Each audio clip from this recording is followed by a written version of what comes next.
Goodbye.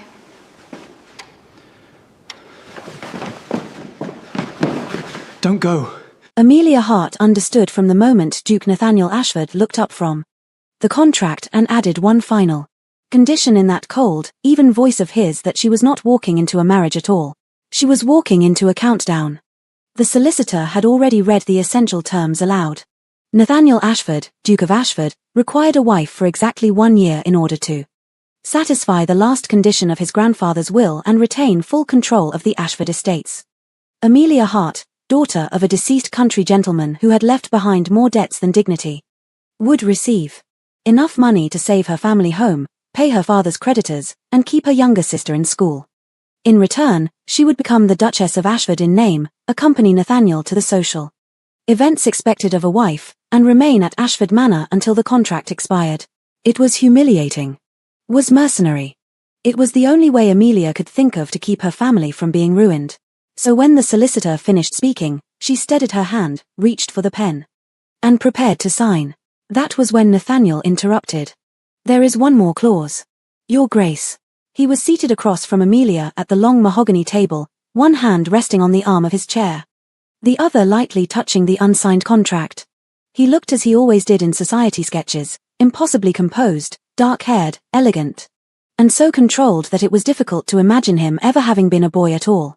Nothing in his face suggested hesitation. Nothing suggested shame.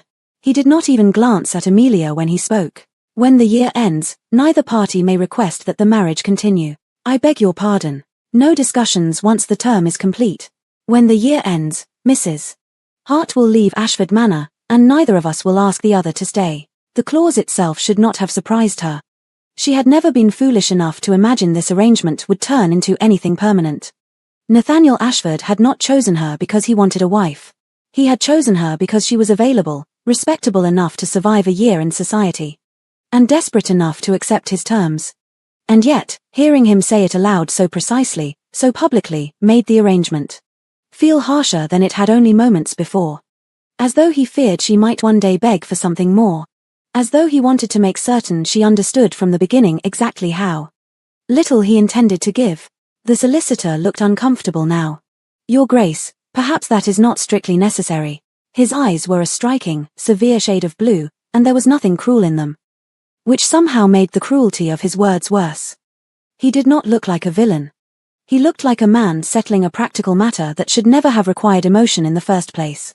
I am offering you my name, my protection, and enough money to rescue your family from your father's mistakes, he said. Please do not ask me for anything more.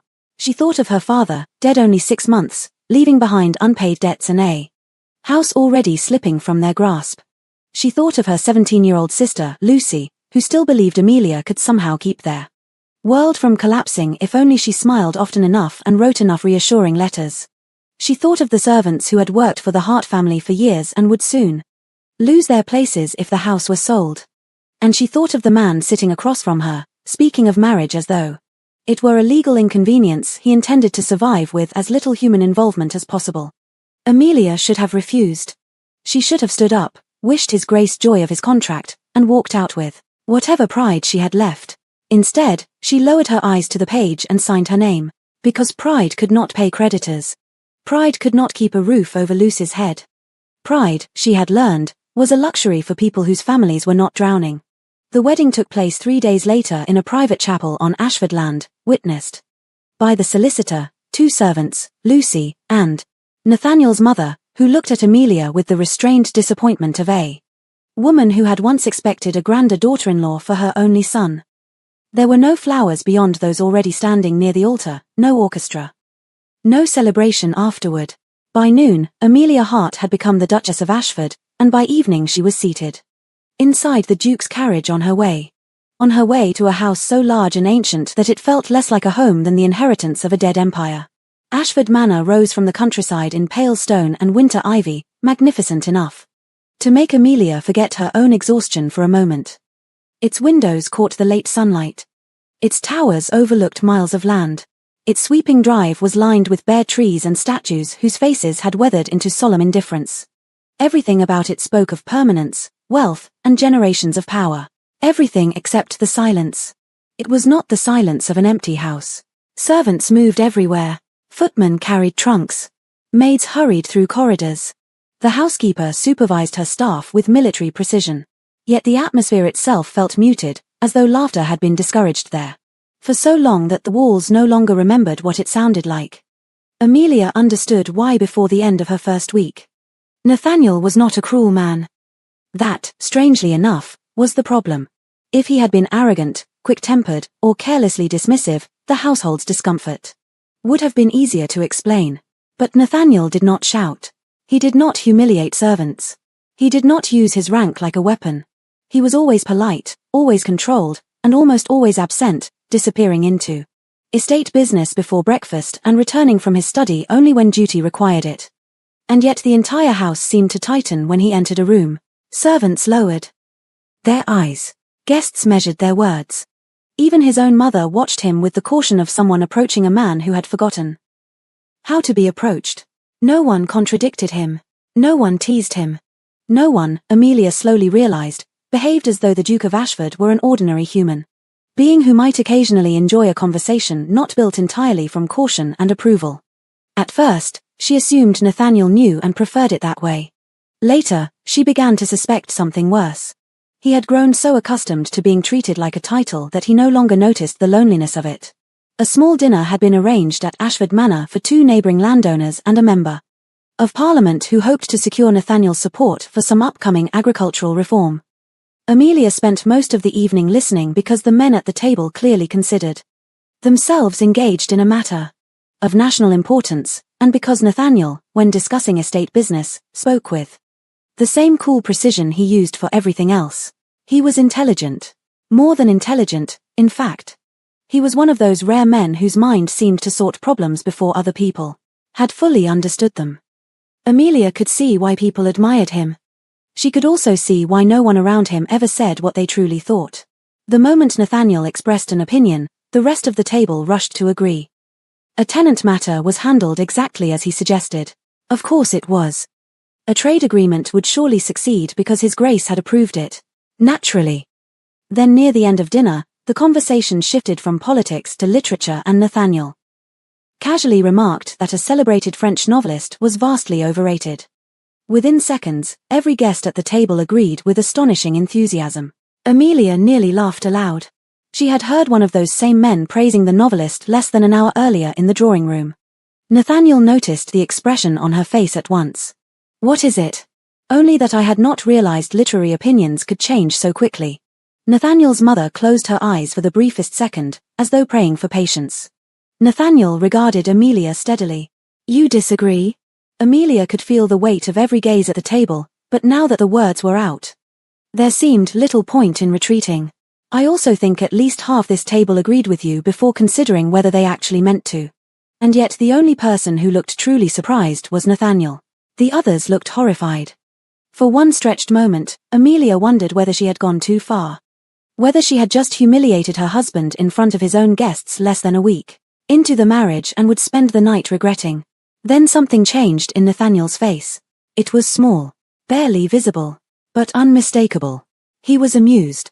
The expression vanished almost at once, replaced by his usual reserve, but Amelia had seen it. And judging by the startled silence around the table, so had everyone else. The conversation moved on, though somewhat awkwardly after that, and the evening ended without disaster. Yet later, as Amelia climbed the staircase to her room, Nathaniel's voice stopped her. You made my guests very uncomfortable. They seemed uncomfortable already, she replied, because they were trying not to offend me. Most people would have found it wiser to remain silent. Are you not? Though I do think you have become far too accustomed to being agreed with.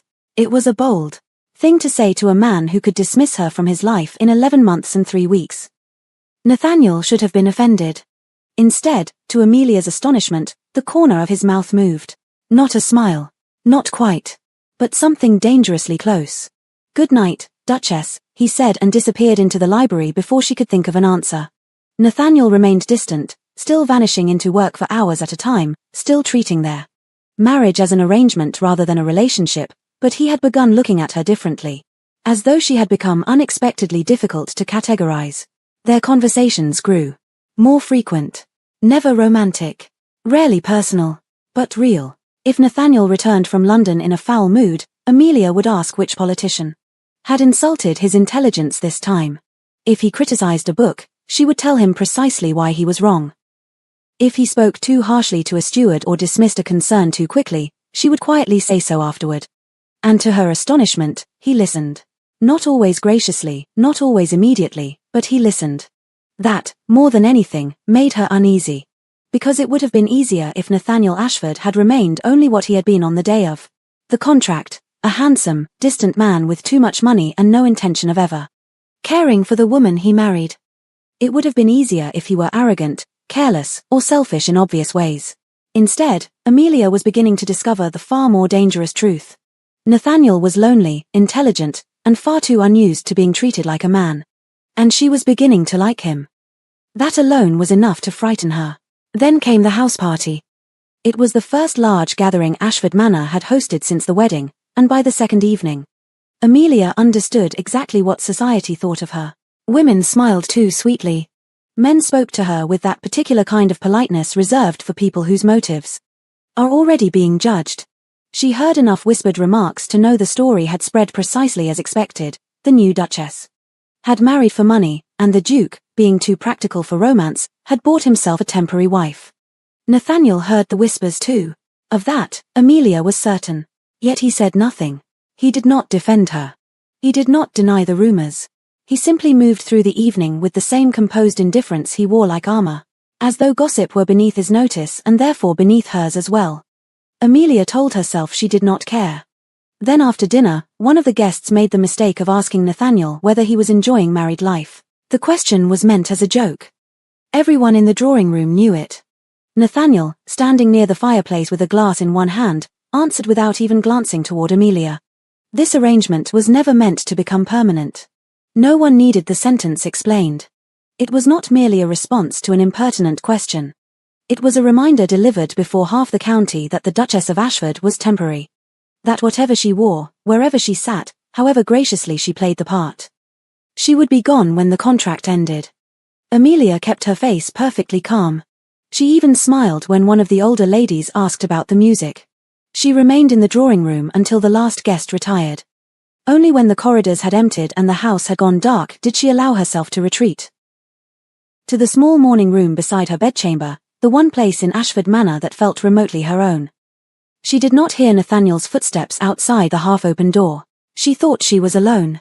"I knew I would have to leave," she whispered, pressing a hand against the ache in her chest. "I only did not expect it to hurt this soon." A moment of weakness she would despise in herself by morning, and because she did not know Nathaniel was standing motionless in the corridor beyond the light, she never saw the expression that crossed his face when he heard them. It was not pity. It was not guilt, not yet. It was something quieter and more dangerous than either. For the first time since signing the contract, Nathaniel Ashford realized that Amelia had not merely accepted his cruel terms. She had been wounded by them. And for reasons he did not yet understand, the knowledge followed him long after he turned away from her door and disappeared into the dark. After the night Nathaniel declared before his guests that their marriage had never been meant to last, something in Amelia quietly withdrew. To anyone else, the change might have seemed small. She still performed every duty expected of the Duchess of Ashford with grace. She still sat across from him at dinner, still accompanied him when society required it, still spoke with perfect courtesy whenever he addressed her. But the warmth had gone out of her. Amelia no longer argued with him over books, no longer laughed when he became too severe, no longer treated Ashford Manor as though it might someday feel like home. She was polite now, distant, careful in a way she had never been before. And Nathaniel hated it more than he cared to admit. The silence between them settled over the house almost at once. Meals became shorter. Evenings grew colder.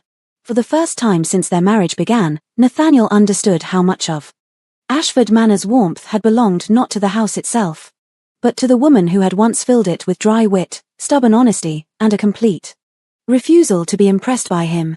Without Amelia's teasing voice across the dinner table or her steady habit of speaking to him like an ordinary man, the manor felt as lifeless as it had before she entered it. At first, he tried to ignore it. He buried himself in estate business, spent longer hours in his study, and told himself that this distance was only the natural consequence of his own honesty. He had warned Amelia from the beginning that the marriage would end. If she had finally accepted that truth, he had no right to resent it. Yet the more carefully she withdrew from him, the more sharply Nathaniel felt her absence. He found himself glancing toward the morning room and expecting to see her there with a book in hand. He caught himself saving remarks at dinner only to remember too late that Amelia no longer offered him the kind of conversation that once made the evenings bearable. Even his victories in business seemed strangely hollow when there was no one at Ashford willing to tell him he was being insufferable about them. The realization that unsettled him most arrived one afternoon while searching through his grandfather's old papers. Hidden among a stack of estate letters was a note in Henry Ashford's hand mentioning Amelia by name. Nathaniel read it twice before the meaning fully settled over him. His grandfather had known Amelia long before arranging the contract marriage. More than that, he had admired her. In a single line that refused to leave Nathaniel's mind, Henry had written that Amelia was one of the very few people who saw his grandson as a man before she saw a duke. Nathaniel folded the letter slowly. It was true. That was the part he could not escape. Amelia had never flattered him, never feared him, never adjusted herself to his title the way everyone else did. She argued with him when he was wrong, mocked him when he was arrogant, and looked at him with a kind of calm honesty that no one else in his life had ever dared offer. And now that she had withdrawn it, Nathaniel realized with growing unease how much he had come to rely on it. He tried awkwardly to bridge the distance. One afternoon, he found Amelia in the conservatory arranging flowers and told her, more bluntly than gracefully, that she had been avoiding him. Amelia only looked at him with that quiet composure he was beginning to despise, and said that she was merely respecting the boundaries set. When he admitted that his words at the house party had been unkind, she did not accuse him, did not cry, did not even seem surprised. She simply answered that unkindness was easier to bear when one had been warned in advance.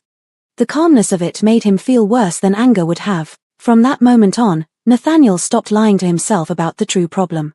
He did not merely miss Amelia's conversation. He missed Amelia herself. He missed the way she challenged him, the way she seemed unimpressed by his title, the way she could look directly at him and somehow make him feel less like a monument and more like a man. And the more he recognized that truth, the more dangerous the approaching end of the contract felt. Then Daniel Mercer arrived. He was an old family acquaintance of Amelia's, a gentleman passing through the county who called at Ashford Manor to inquire about Lucy. There was nothing improper about the visit, Nathaniel knew that. Mercer was polite, well-bred, and clearly harmless. But when Nathaniel entered the library and found Amelia smiling at another man with an ease she no longer offered him, something dark and immediate tightened in his chest. He stood through the conversation with perfect courtesy and spent the rest of the afternoon in such a foul temper that even the servants noticed. It was only later, alone in his study, that he admitted the humiliating truth. He was jealous. Jealous of a man who had no claim on Amelia at all.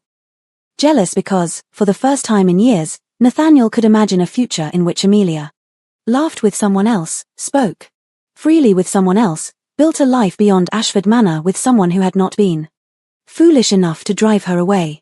The thought left him cold. That should have been the moment he ended the charade, tore up the contract, and asked her to stay. Instead, pride did what it had always done best. It kept him silent. As the final days of the contract approached, Nathaniel found himself watching Amelia with growing desperation. She had begun packing. Books disappeared from the morning room. Dresses were folded into trunks. The little traces of her presence that had slowly transformed Ashford Manor into something livable were vanishing one by one, and still Nathaniel could not force himself to say the words that mattered. More than once he went to her door intending to stop her.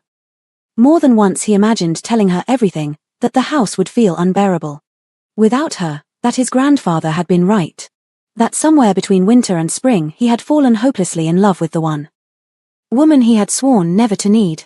But each time, fear and pride silenced him before he spoke. Then the final morning came. Amelia left before sunrise, taking only what belonged to her and the dignity he had given her. Far too little reason to keep. By the time Nathaniel reached her rooms, the fire had gone cold, the bed was neatly made. And the house already felt emptier than he had thought possible. On the table beside the window lay only two things, her wedding ring and a single folded note. Nathaniel opened it with unsteady hands. "You kept your promise, Your Grace. I will keep mine." Then, for the first time in his life, Nathaniel Ashford understood what it meant to realize the truth too late.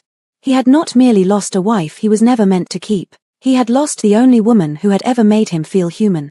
Amelia left Ashford Manor before dawn, believing that the hardest part of the marriage was finally over. She was wrong. 2 weeks after arriving in the quiet coastal town where Lucy was staying, Amelia began to feel unwell. At first, she blamed exhaustion. The final days at Ashford had been painful enough, and the journey itself had left her drained. But when the dizziness turned to nausea and the exhaustion refused to fade, Lucy insisted on sending for a physician. The truth changed everything. Amelia was carrying Nathaniel's child. For several long moments, she could only sit there in silence, one hand pressed against the arm of the chair as the physician's words settled over her. A child, Nathaniel's child. A part of him she would carry long after the contract had ended, and his name was no longer hers to claim. Her first feeling was not fear but heartbreak because the news should have been something joyful, something shared, and instead it arrived in the small sitting room of a rented seaside cottage with no husband beside her and no certainty about what future she could possibly offer their child. She told no one but Lucy. Not Nathaniel. Not yet. He had not asked her to stay. And Amelia could not bear the thought of appearing before him with this news only to discover that duty, not love, would be the thing that brought him back. If Nathaniel ever stood before her again, she wanted it to be because he chose her. Not because honor forced his hand.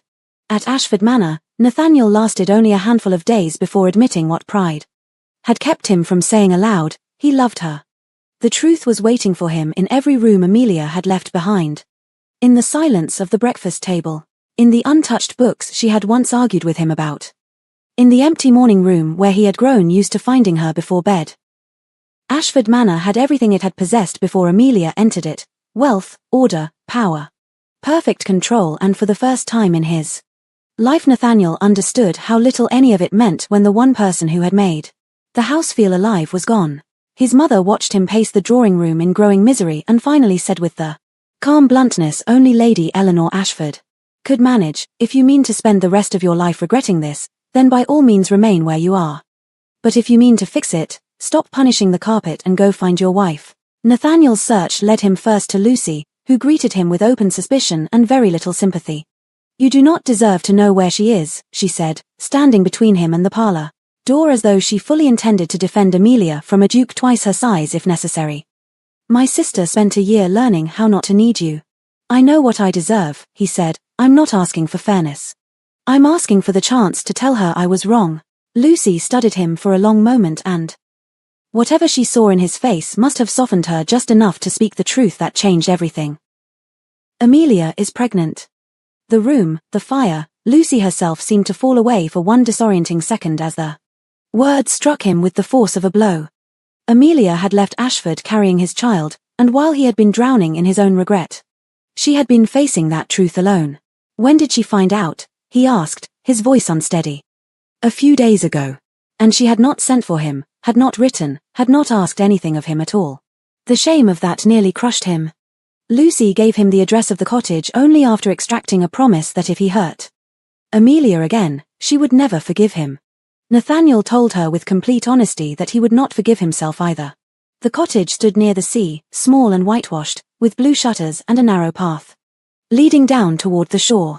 Nathaniel arrived in the late afternoon, windblown and exhausted from the journey, and for a moment he simply stood before the door, trying to steady the panic in his chest. Amelia opened it herself. She looked paler than when he had last seen her, and there was a new softness to her expression that made his heart ache with immediate tenderness. One hand rested almost unconsciously over her stomach, as though some part of her had already begun protecting the life inside her. For a moment, neither of them spoke. Then Amelia said quietly, "You found me." Nathaniel stepped inside only when she moved aside, and even then, he stopped just beyond the doorway, as though he had not yet earned the right to come any farther. "Lucy told me," he said, his eyes dropping briefly to the hand she kept over their child. "You should never have had to face that alone." So Nathaniel did the only thing left to do. He told her the truth. All of it. He told her that he had written the cruel clause into the contract because he had been afraid of exactly this, of needing someone enough to be hurt by losing them. He told her that every wall he had built around himself had felt sensible until The day she walked out of Ashford and took the warmth of the house with her. He told her that he had mistaken pride for strength and distance for safety, and that by the time he understood what Amelia meant to him, he had already made himself the man who sent away the woman he loved. "I gave you every reason to leave," he said, his voice rough with remorse, "and then I hated myself the moment you did. I thought I could keep this marriage temporary and protect myself from needing anyone. Instead, I lost my wife and nearly lost the chance to know my own child before it was even born. You humiliated me," she said softly. "From the very beginning. You made certain I understood I would never truly belong beside you. I know. I came because I love you. The child is a blessing I do not deserve, but even if there were no child at all, I would still be standing here asking for another chance." Silence filled the little cottage. Outside, the sea crashed softly against the rocks below. At last, Amelia turned away, pressing a hand to her eyes before facing him again. When she spoke, her voice trembled. But it was the first crack in the wall between them. Nathaniel remained in the village for the next several weeks, renting the neighboring cottage. And giving Amelia exactly what he had never given her before: patience, honesty, and time. He did not demand that she return with him. He did not use the baby as an excuse to force his way back into her life. He simply stayed. He walked her to the physician when she was tired, brought Lucy books when she complained of boredom, and spoke to Amelia. Not as a duke bargaining for what he wanted, but as a man who finally understood how much he had already lost. Slowly, painfully, Amelia began to believe him. When Nathaniel asked her to marry him again, it was months later on a windy cliff above the sea, with the sky turning gold behind them and the future of their small family growing quietly between them. "There will be no contract this time," he said, taking both her hands in his. "No conditions. No deadline. No promise that asks you to leave. Only me, if you can still bear to have me, and every day I have left to prove that I was wrong." Their child was born that winter, and when Amelia finally returned to Ashford Manor, it was no longer as a temporary duchess counting down the days until she had to leave. She returned as Nathaniel's wife in truth, carrying the child they had nearly lost the chance to raise together, and the hard-earned certainty that this time he had chosen her without conditions. Nathaniel would spend the rest of his life grateful that she had given him a second chance to do so. What he should have done from the very beginning: love her openly, keep her honestly, and never again confuse fear with strength.